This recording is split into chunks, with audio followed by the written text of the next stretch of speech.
जय श्री कृष्ण।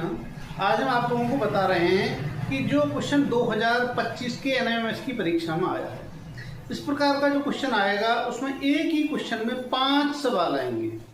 यदि होंगे तो पांचों सही होंगे, नहीं पांचों गलत होंगे।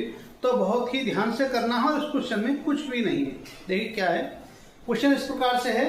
वो कहेगा कि एक चित्र दिया है और चित्र में जो आयत है वो गेहूं के क्षेत्र को प्रदर्शित करता है, जो त्रिभुज है वो चावल के क्षेत्र को प्रदर्शित करता है, जो वर्ग है वह चना के क्षेत्र को प्रदर्शित करता है और जो वृत्त है वो मक्का के क्षेत्र को प्रदर्शित करता है। तो आपको ये बताना है, क्वेश्चन देने के बाद पहला क्वेश्चन दिया है, देखो चारों वस्तुओं की खेती किस क्षेत्र में होती है। और हमें क्या देखना है, वो क्षेत्र देखना है जहाँ की चारों क्षेत्र आ रहे हो।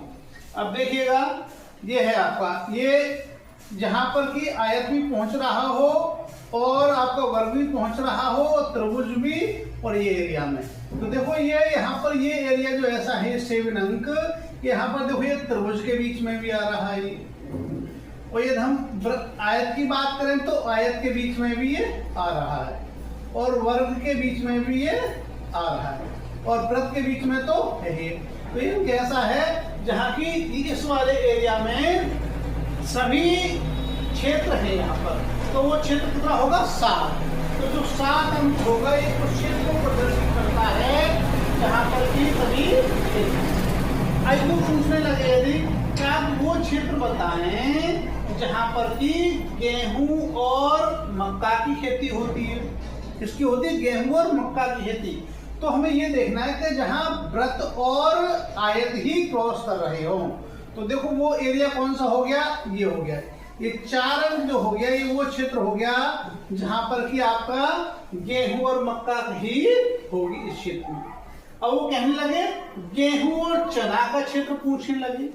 क्या कहने लगे कि गेहूं और मक्का और चना।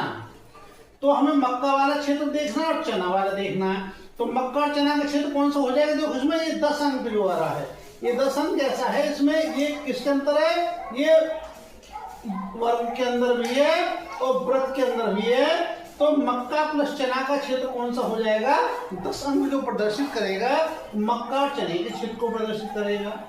अब यदि गेहूं और चावल का क्षेत्र प्रदर्शित करे तो देखो ये 2 अंक जो है यहाँ पर, नहीं मक्का और